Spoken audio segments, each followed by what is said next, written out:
Hello my dear friends, welcome back to my channel. ಎಲ್ಲರೂ ಹೇಗಿದ್ದೀರಾ? ಎಲ್ಲರೂ ಚೆನ್ನಾಗಿದ್ದೀರಾ ಅಂತ ಅಂದ್ಕೊತೀನಿ. ಸೊ ನಾನು ಕೂಡ ಚೆನ್ನಾಗಿದ್ದೀನಿ. ಇನ್ನು ಸಂಡೇ ಈವ್ನಿಂಗ್ ಬ್ಲಾಗ್ನ ಕಂಟಿನ್ಯೂ ಮಾಡ್ತಾ ಇದ್ದೀನಿ. ಸಂಡೇ ಚಿಕನ್ ಗ್ರೇವಿ ಮಾಡೋಣ ಅಂತ ಅಂದ್ಬಿಟ್ಟು ಪ್ಲ್ಯಾನ್ ಮಾಡ್ಕೊಂಡಿದ್ದೆ. ಯಾವಾಗಲೂ ನಮ್ಮ ಮನೇಲಿ ಮಧ್ಯಾಹ್ನ ಮಟನ್ನು ಇಲ್ಲ ನಾಟಿ ಕೋಳಿ ಏನೋ ಮಾಡ್ತೀವಿ. ಈವ್ನಿಂಗ್ ಹಂಗೆ ನನ್ನ ಮಗನಿಗೆ ಇದು ಬಾಯ್ಲರ್ ಚಿಕನ್ ಅಂತಂದರೆ ತುಂಬ ಇಷ್ಟ, ಅದನ್ನು ಮಾಡ್ತೀನಿ. ಇನ್ನು ಇವತ್ತು ಭಾನುವಾರ ದಿನ ನಾನೇ ಮಾಡ್ತೀನಿ ಅಂತ ಹೇಳಿದ್ರು ಇವರು ಯಜಮಾನರು. ಇತ್ತೀಚೆಗೆ ನನ್ನ ಮಗ ಅಷ್ಟೇ ಅಪ್ಪ ನೀವೇ ಮಾಡಿ, ಅಪ್ಪ ನೀವೇ ಮಾಡಿ ಅಂತೇಳಿ ಕೇಳ್ತಾ ಇರ್ತಾನೆ. ಲಾಸ್ಟ್ ಟೈಮ್ ನಾನು ಊರಿಗೆ ಹೋಗಿದ್ನಲ್ಲ, ಆ ಟೈಮಲ್ಲಿ ಚಿಕನ್ ಗ್ರೇವಿ ಮತ್ತು ರೈಸ್ ಮಾಡಿಕೊಂಡು ತಿಂತಾಯಿದ್ರಂತೆ. ಸೊ ಆವಾಗಿಂದ ನನ್ನ ಮಗ ಅಪ್ಪ ನೀವೇ ಮಾಡಿ ಅಂತ ಕೇಳ್ತಾ ಇರ್ತಾನೆ. ನನ್ನ ಅಡುಗೆಗಳು 17-18 ವರ್ಷದಿಂದ ತಿಂದು ತಿಂದು ಬೇಜಾರಾಗಿದೆ ಅನ್ನೋ, ಹಾಗಾಗಿ ಅವ್ರನ್ನ ಕೇಳ್ತಾನೆ ಅಂತ ಅಂದ್ಬಿಟ್ಟು ಅಂದ್ಕೊಂಡೆ.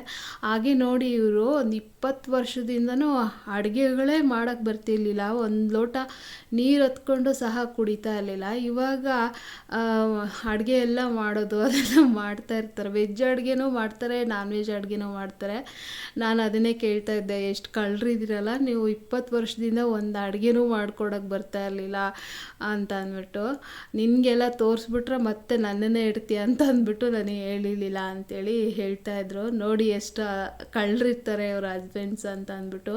ಮತ್ತು ಅವರು ಬ್ಯಾಚುಲರ್ಸ್ ಇದ್ದಾಗ ಅಡುಗೆಗಳೆಲ್ಲ ಮಾಡ್ಕೊಂಡು ತಿಂದಿರ್ತಾರಲ್ವ, ಹಾಗಾಗಿ ಎಲ್ಲ ಗೊತ್ತಿರುತ್ತೆ. ಮತ್ತು ಇವಾಗಂತೂ ಸಿಕ್ಕಾಪಟ್ಟೆ ಏನು ಸೋಷಿಯಲ್ ಮೀಡಿಯಾ ಜೋರಿರೋದ್ರಿಂದ ಸುಮಾರು ಬರೀ ಏನೋ ಯೂಟ್ಯೂಬಲ್ಲೆಲ್ಲ ಎಷ್ಟೊಂದು ರೆಸಿಪೀಸ್ ಸಿಗುತ್ತೆ, ಇನ್ಸ್ಟಾಗ್ರಾಮಲ್ಲೆಲ್ಲ ಸಿಗುತ್ತೆ ಅಲ್ವಾ. ಹಾಗಾಗಿ ಮತ್ತು ಫೇಸ್ಬುಕ್ ಓಪನ್ ಮಾಡಿದ್ರು ಅಲ್ಲೂ ರೆಸಿಪೀಸ್ ಬರ್ತಿರ್ತೈತೆ. ಹಾಗಾಗಿ ಅವರು ಎಲ್ಲರೂ ನೋಡ್ಕೊಂಡಿರ್ತಾರಲ್ವ, ಅವರು ಯಾವುದೇ ಒಂದು ರೆಸಿಪಿನ ನೋಡ್ಕೊಂಡು ಮಾಡಲ್ಲ, ಸುಮ್ಮನೆ ನೋಡೋರೆ ಸಾಕು, ಅವ್ರಿಗೆ ಮೈಂಡಲ್ಲಿ ಫಿಕ್ಸ್ ಮಾಡ್ಕೊಂಡ್ಬಿಟ್ಟಿರ್ತಾರೆ, ಹಂಗೆ ಮಾಡಿಬಿಡ್ತಾರೆ. ಸೊ ನಾವಾದರೆ ನೋಡ್ಕೊಂಡು ಮಾಡ್ತಾಯಿರ್ತೀವೇನೋ, ಆದರೆ ಅವ್ರು ಆ ಥರ ಮಾಡೋದಿಲ್ಲ. ಇನ್ನು ಅವರು ಚಿಕನ್ ಸ್ವಲ್ಪ ಡ್ರೈ ಗ್ರೇವಿ ಮಾಡಿದರು. ಇನ್ನು ಇದು ಮಟನ್ದು ಕೈಮಾ ಉಂಡೆ ಗ್ರೇವಿ ಇತ್ತಲ್ವಾ, ಸೊ ಹಾಗಾಗಿ ಏನು ಚಿಕನ್ ಗ್ರೇವಿ ಮಾಡಿಬಿಟ್ಟು ರೈಸ್ ಕೂಡ ಅವ್ರು ಮಾಡಿದ್ರು. ನನಗೆ ಈವ್ನಿಂಗ್ ಟೈಮು ಇತ್ತೀಚೆಗೆ ಏನು ಆ ಚಿಕನ್ ಗ್ರೇವಿ ಮಾಡೋ ಟೆನ್ಷನ್ನು ಕಡಿಮೆ ಮಾಡಿದ್ದಾರೆ. ನಾನು ಇನ್ನೇನಾದರೂ ಬೇರೆ ಸೆಲ್ಫ್ ಕೇರ್ ಕೆಲಸಗಳು ಆ ಥರ ಏನಾದ್ರು ಮಾಡ್ಕೊತಾ ಇರ್ತೀನಿ. ಅಂದರೆ ನೈಲ್ ಪಾಲಿಶ್ ಎಲ್ಲ ಚೇಂಜ್ ಮಾಡೋದು ಆ ಥರ ಎಲ್ಲ ಮಾಡ್ಕೊತಾ ಇರ್ತೀನಿ. ಇಲ್ಲಾಂದರೆ ಅವರೇನೋ ಒಂದು ತಂದಿರ್ತಾರಲ್ವ, ಅಂದರೆ ಈ ಸಲ ಸ್ಪ್ರಿಂಗ್ ಆನಿಯನ್ ಹಾಕ್ಬಿಟ್ಟು ಚಿಕನ್ ಗ್ರೇವಿ ಮಾಡಿದರು. ಅದನ್ನು ಸ್ಪ್ರಿಂಗ್ ಆನಿಯನ್ ಎಲ್ಲ ಕ್ಲೀನ್ ಮಾಡಿಟ್ಕೊಂಡೆ. ಒಂದು ಅರ್ಧ ಚಿಕನ್ಗೆ ಹಾಕಿ ಇನ್ನೊಂದು ಮುಕ್ಕಾಲು ಭಾಗದಷ್ಟು ಇತ್ತು, ಅದನ್ನೆಲ್ಲ ಕ್ಲೀನ್ ಮಾಡಿ ಇಟ್ಕೊಂಡೆ, ಒಂದಿನ ಸಾಂಬಾರು ಮಾಡೋಕ್ಕೆ ಬರುತ್ತೆ ಅಂತ ಅಂದ್ಬಿಟ್ಟು.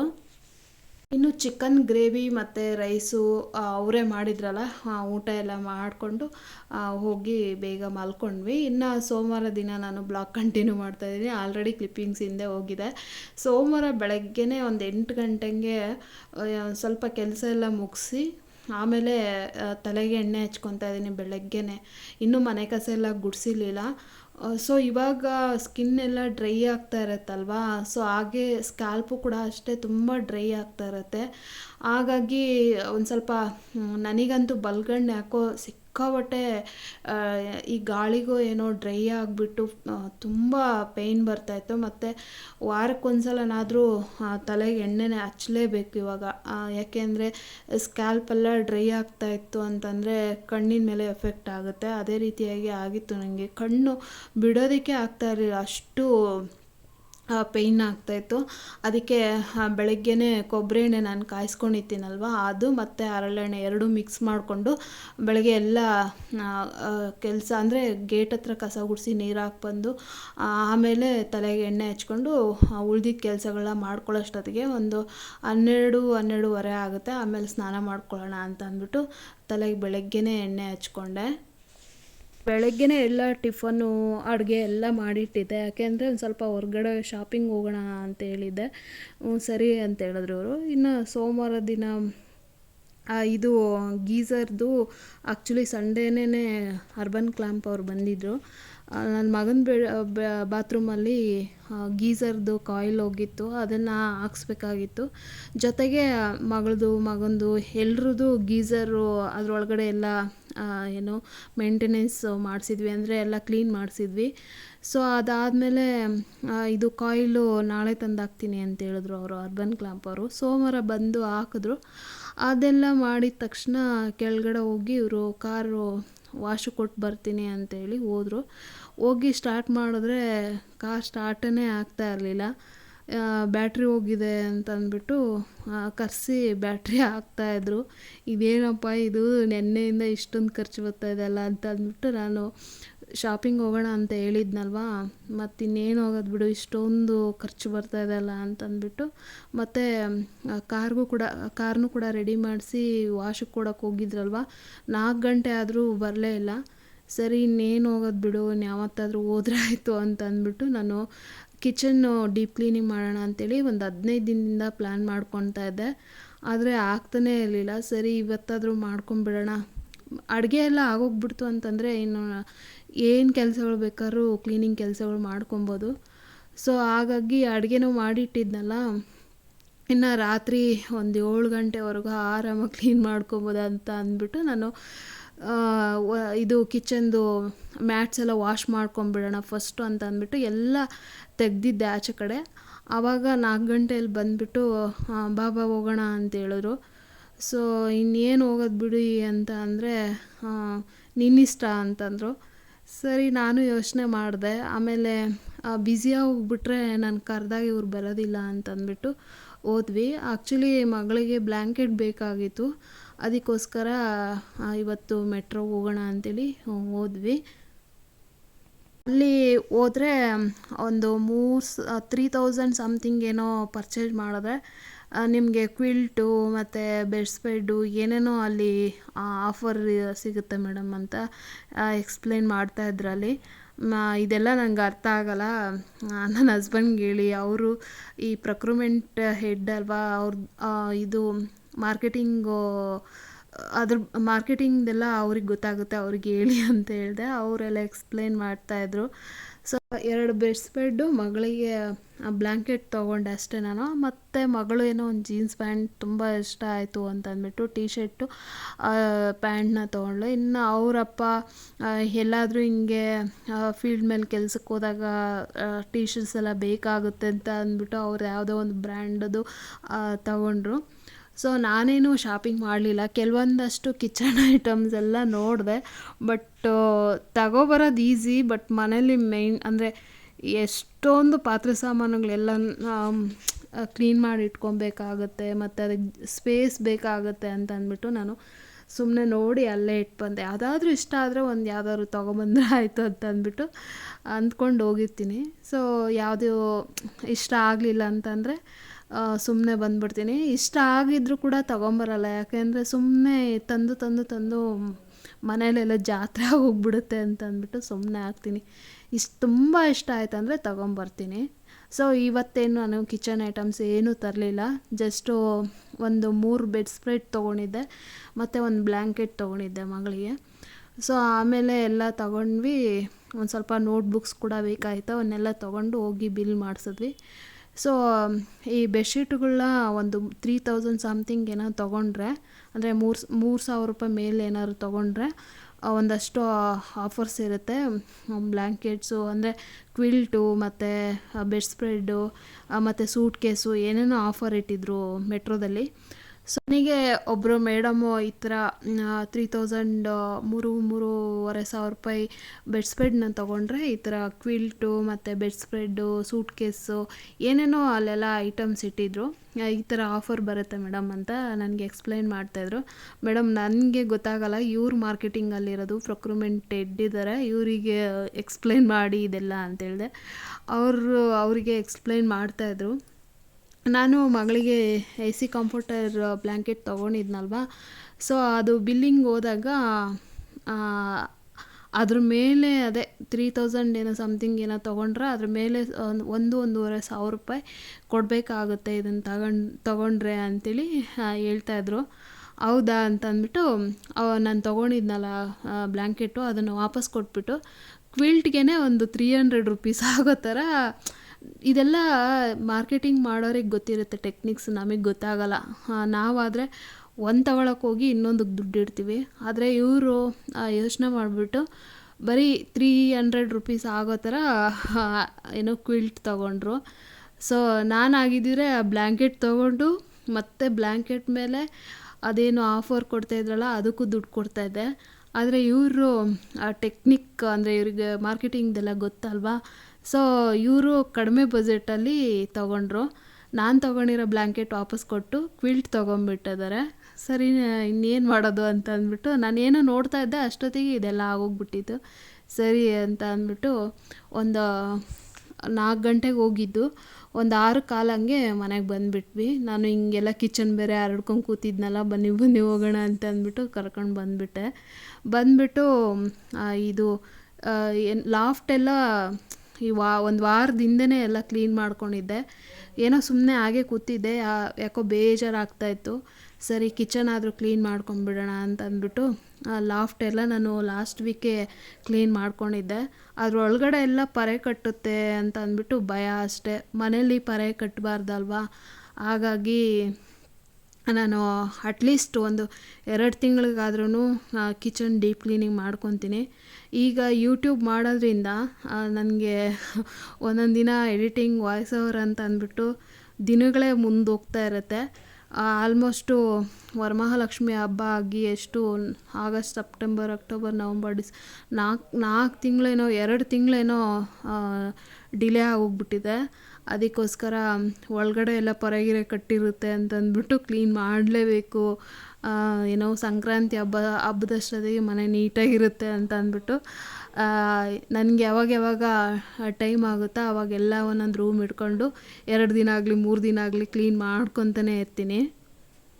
ಮೆಟ್ರೋಗೆ ಹೋಗೋಕ್ಕೂ ಮುಂಚೆನೇ ಎಲ್ಲ ಮ್ಯಾಟ್ ಎಲ್ಲ ತೆಗ್ದಿದ್ನಲ್ವಾ, ಆ ಮ್ಯಾಟ್ ಎಲ್ಲ ಹೋಗಿ ಬಂದಿದ್ದ ತಕ್ಷಣ ಒಂದು 7 ಗಂಟೆ ಹಂಗೆ ಎಲ್ಲ ಟೆರೆಸ್ಗೆ ತೊಗೊಂಡೋಗಿ ಎಲ್ಲ ವಾಶ್ ಮಾಡ್ಕೊಂಡು ಬಂದು ಕೆಳಗಡೆ ಬಂದು ಡ್ರೈ ಬಟ್ಟೆ ತೊಗೊಂಡು ಎಲ್ಲ ಒರೆಸ್ಕೊಂಡೆ. ಇನ್ನು ಮ್ಯಾಟ್ ಹಾಕೋಂಥ ಜಾಗಗಳೆಲ್ಲ ನಾನು ಟಾಲ್ ಯೂನಿಟ್ಟು ಮತ್ತು ಇಲ್ಲಿ 1-2 ಏನು ಡ್ರಾಗಳಿದಾವಲ್ವ ಮ್ಯಾಟ್ ಹಾಕೋಂಥವು, ಅಂದರೆ ಸ್ಪೂನು, ಗ್ಲಾಸು ಈ ಥರ ಎಲ್ಲ ಇಟ್ಕೊಳ್ಳೋಂಥ ಈ ಡ್ರಾಗಳೆಲ್ಲ ಕ್ಲೀನ್ ಮಾಡಿಕೊಂಡೆ. ಸೊ ಆಮೇಲೆ ಒಂದು 8 ಗಂಟೆ ಹಂಗೆ ಸಾಂಬಾರು ಇತ್ತಲ್ವ, ಹಾಗಾಗಿ ಬರೀ ರೈಸ್ ಮಾಡಿದ್ದೆ. ಬೆಳಗ್ಗೆನೇ ಮಧ್ಯಾಹ್ನ ಮುದ್ದೆ ಮಾಡಿದ್ದೆ, ಹಾಗಾಗಿ ರಾತ್ರಿ ಬರೀ ಅನ್ನ ಮಾಡ್ಕೊಂಡು ಊಟ ಮಾಡಿ ಇನ್ನು ಸುಮಾರು ಇವಾಗ ಇಲ್ಲಿ ಕ್ಲೀನ್ ಮಾಡ್ತಾ ಇದ್ದೀನಲ್ಲ ಇದೆಲ್ಲ ಹಾಗೆ ಬ್ಯಾಲೆನ್ಸ್ ಇತ್ತು. ಇನ್ನು ಮಂಗಳವಾರ ಮಾಡ್ಕೊಂಡ್ರೆ ಆಯಿತು ಬಿಡು ಅಂತ ಅಂದ್ಬಿಟ್ಟು ಸುಮ್ಮನಾದೆ. ಆ್ಯಕ್ಚುಲಿ ಮಂಗಳವಾರ ಶುಕ್ರವಾರ ಮಾಡಲ್ಲ ನಾನು, ಸೋಮವಾರ ಕ್ಲೀನ್ ಮಾಡ್ಕೊಂಡ್ಬಿಡ್ತೀನಿ ಅಂತಂದರೆ ಈ ಥರ ಆಯ್ತಲ್ವಾ. ಇನ್ನೆಲ್ಲ ಸಾಮಾನೆಲ್ಲ ಕೆಳಗಡೆ ಇಳಿಸ್ಬಿಟ್ಟಿದ್ದೆ. ಅದಕ್ಕೋಸ್ಕರ ಮಂಗಳವಾರ ದಿನ ಮುಸ್ಸಂಜೆ ಪೂಜೆ ಮಾಡಿದ್ರೆ ಆಯಿತು ಅಂತಂದ್ಬಿಟ್ಟು ಬೆಳಗ್ಗೆ ಎಲ್ಲ ಕೆಲಸ ಮುಗಿಸ್ಬಿಟ್ಟು ಮಂಗಳವಾರ ಟಿಫನ್ ಮಾಡಿ ಮತ್ತು ಮಧ್ಯಾಹ್ನ ಅಡುಗೆ ಮಾಡಿ ಊಟ ಎಲ್ಲ ಆದಮೇಲೆ ಇವಾಗ ಮತ್ತೆ ಕಿಚನ್ ಕ್ಲೀನ್ ಮಾಡ್ತಾಯಿದ್ದೀನಿ. ನಿಜವಾಗ್ಲೂ ನನಗಂತೂ ಒಂದೊಂದು ಸಲ ಅಳು ಬಂದಂಗೆ ಆಗುತ್ತೆ, ಕೋಪ ಬಂದಂಗೆ ಆಗುತ್ತೆ. ಯಾವಾಗ ಕಿಚನ್ ಕ್ಲೀನ್ ಮಾಡಿದ್ರೂ ಮನೆಯಲ್ಲೇ ಇರ್ತಾರೆ ಇವ್ರುಗಳು. ಇವ್ರಿಲ್ದಾಗ ನನಗೆ ಮೂಡಿರಲ್ಲ ಕಿಚನ್ ಕ್ಲೀನ್ ಮಾಡೋದಕ್ಕೆ. ಇನ್ನೇನು ಮಾಡೋದು, ಎಷ್ಟಾಗುತ್ತೋ ಅಷ್ಟು ಏನೋ ಅಡುಗೆ ಟಿಫನ್ ಎಲ್ಲ ಆದಮೇಲೆ ಕಿಚನ್ ಕ್ಲೀನ್ ಮಾಡಿಕೊಂಡು ನಿಧಾನಕ್ಕೆ ಮಾಡ್ಕೊಳ್ಳೋಣ ಅಂತ ಅಂದ್ಬಿಟ್ಟು ಮಧ್ಯಾಹ್ನ 3:30 ಹಂಗೆ ಈ ಗ್ರಾಸರಿ ಇಡ್ತೀನಲ್ವ ಇದೆಲ್ಲ ಕ್ಲೀನ್ ಮಾಡ್ಕೊಂಡಿದ್ದೆ. ಸೊ ನೋಡ್ತಾ ಇರ್ಬೋದು ಗ್ರಾಸರಿಗಳು ಕೂಡ ಎಲ್ಲ ಫಿಲ್ ಮಾಡಿಟ್ಟಿದ್ದೀನಿ. ಯಾವಾಗಲೂ ಹಿಂಗೆ ಇರುತ್ತೆ ನಮ್ಮ ಮನೇಲಿ ಕಿಚನಲ್ಲಿ, ಗ್ರಾಸರಿ ಯಾವಾಗಲೂ ಫುಲ್ ಇರುತ್ತೆ. ಪ್ರತಿ ತಿಂಗಳು ಗ್ರಾಸರಿ ತರ್ತಾ ಇರ್ತೀನಲ್ಲ, ಹಾಗಾಗಿ ಮನೇಲಿ ಗ್ರಾಸರಿ ಖಾಲಿ ಆಗೋದಿಲ್ಲ. ಸೊ ಯಾವಾಗಲೂ ಇದೇ ರೀತಿಯಾಗಿ ಇರಬೇಕು ನಮ್ಮ ಯಜಮಾನ್ರಿಗೆ, ಇಲ್ಲಾಂದ್ರೆ ಬೈತಾ ಇರ್ತಾರೆ. ಮನೇಲಿ ಧಾನ್ಯಗಳಿರಬೇಕು, ರೇಷನ್ ಇರಬೇಕು ಅಂಥೇಳಿ ಹೇಳ್ತಾ ಇರ್ತಾರೆ. ಅದಕ್ಕೋಸ್ಕರ ನಾನು ಪ್ರತಿ ತಿಂಗಳು ಏನೇನು ಕಾಳುಗಳು ಖಾಲಿ ಆಗಿದೆಯೋ ಆ ಕಾಳುಗಳೆಲ್ಲನೂ ತರ್ತಾ ಇರ್ತೀನಿ. ಒಂದು 1/4 ಕೆ ಜಿ ಇಲ್ಲ, 1/2 ಕೆ ಜಿದು ತರ್ತಾ ಇರ್ತೀನಿ.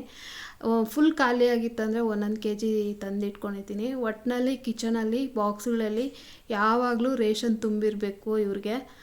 ಸೊ ಹಾಗಾಗಿ ಎವ್ರಿ ಮಂತು ನಾನು ಗ್ರಾಸರಿಗೆ ಹೋಗಿ ತೊಗೊಂಬರ್ತಾ ಇರ್ತೀನಿ, ಫಿಲ್ ಮಾಡಿ ಇಟ್ಕೊತಾ ಇರ್ತೀನಿ. ಇನ್ನು ಮಂಗಳವಾರ ದಿನ ನಾನು ಶುಕ್ರವಾರ ದಿನ ಮನೆ ಕ್ಲೀನ್ ಮಾಡಲ್ಲ. ಬಟ್ ಎಲ್ಲ ತೆಗೆದ್ಬಿಟ್ಟಿದ್ದಲ್ಲ, ಮತ್ತು ಅವತ್ತೇ ಸ್ಟಾರ್ಟ್ ಮಾಡಬಾರ್ದಂತೆ ಮಂಗಳವಾರ ಶುಕ್ರವಾರ ಈ ಥರ ಕ್ಲೀನಿಂಗು. ಮುಂಚೆನೇ ಸ್ಟಾರ್ಟ್ ಮಾಡ್ಕೊಂಡಿದ್ರೆ ಏನೂ ಆಗಲ್ಲ ಅಂತೇಳಿ ಹೇಳ್ತಾರೆ. ಅದಕ್ಕೋಸ್ಕರ ಇನ್ನು ಈ ಗ್ರಾಸರಿ ಇಡೋಂಥ ಮೇಲ್ಗಡೆ ಆ ಡ್ರಾಗಳೆಲ್ಲ ಕ್ಲೀನ್ ಮಾಡಿಕೊಂಡು ಸ್ನಾನ ಮಾಡಿ ಪೂಜೆ ಮಾಡಿ ಆಮೇಲೆ ಮತ್ತೆ ಉಳಿದಿರೋಂಥ ಇಲ್ಲಿ ಕಬೋರ್ಡುಗಳೆಲ್ಲ ಇವಾಗ ಕ್ಲೀನ್ ಮಾಡ್ಕೊತಾ ಇದ್ದೀನಿ. ಪಾತ್ರೆ ಮತ್ತು ಪ್ಲೇಟ್ಸ್ ಇಡೋಂಥ ಪ್ಲೇಸ್ ಎಲ್ಲ ಇವಾಗ ಕ್ಲೀನ್ ಮಾಡ್ಕೊತಾ ಇದ್ದೀನಿ. ಪೂಜೆ ಎಲ್ಲ ಮಾಡಿದೆ ಒಂದು 7 ಗಂಟೆ ಅಷ್ಟೊತ್ತಿಗೆ. 7:30 ಹಂಗೆ ಇವರು ಬಂದರು ಆಫೀಸಿಂದ. ಬಂದು ಇವತ್ತು ರಾಮನಗರ ಹೋಗಿದ್ದರು. ಆ್ಯಕ್ಚುಲಿ ನೆನ್ನೆ ಹೋಗಿ ಮಧ್ಯಾಹ್ನ ಊಟ ಮಾಡೋಕ್ಕೆ ಆಗಲಿಲ್ಲ, ಅಷ್ಟೊಂದು ಬ್ಯುಸಿ ಆಗಿಬಿಟ್ಟಿದ್ದೆ ಅಂತೇಳಿದ್ರು. ಸರಿ, ಇನ್ನು ಇವರು ಊಟ ಮಾಡಿಲ್ಲ ಮಧ್ಯಾಹ್ನ ಅಂತ ಹೇಳ್ತಾ ಇದ್ದಾರಲ್ಲ ಅಂತ ಅಂದ್ಬಿಟ್ಟು ಸೊ ಕ್ಲೀನ್ ಮಾಡೋಣ ಅನ್ನೋಷ್ಟೊತ್ತಿಗೆ ಹಂಗೆ ಹೇಳಿದ್ರಲ್ವ, ಅದಕ್ಕೋಸ್ಕರ ಬೇಗನೆ ಅಡುಗೆ ಮಾಡಿಬಿಟ್ಟೆ. ಒಂದು 8 ಗಂಟೆ ಅಷ್ಟೊತ್ತಿಗೆ ಅಡುಗೆ ಮಾಡಿದೆ. ಊಟ ಮಾಡಿ ಅವರೆಲ್ಲರೂ ಅವ್ರವ್ರ ರೂಮ್ಗೆ ಹೋದರು. ಆಮೇಲೆ ಮತ್ತೆ ನಾನು ಒಂದು 9 ಗಂಟೆಯಿಂದ ಮತ್ತೆ ಕ್ಲೀನ್ ಮಾಡೋದಕ್ಕೆ ಶುರು ಮಾಡಿಕೊಂಡೆ.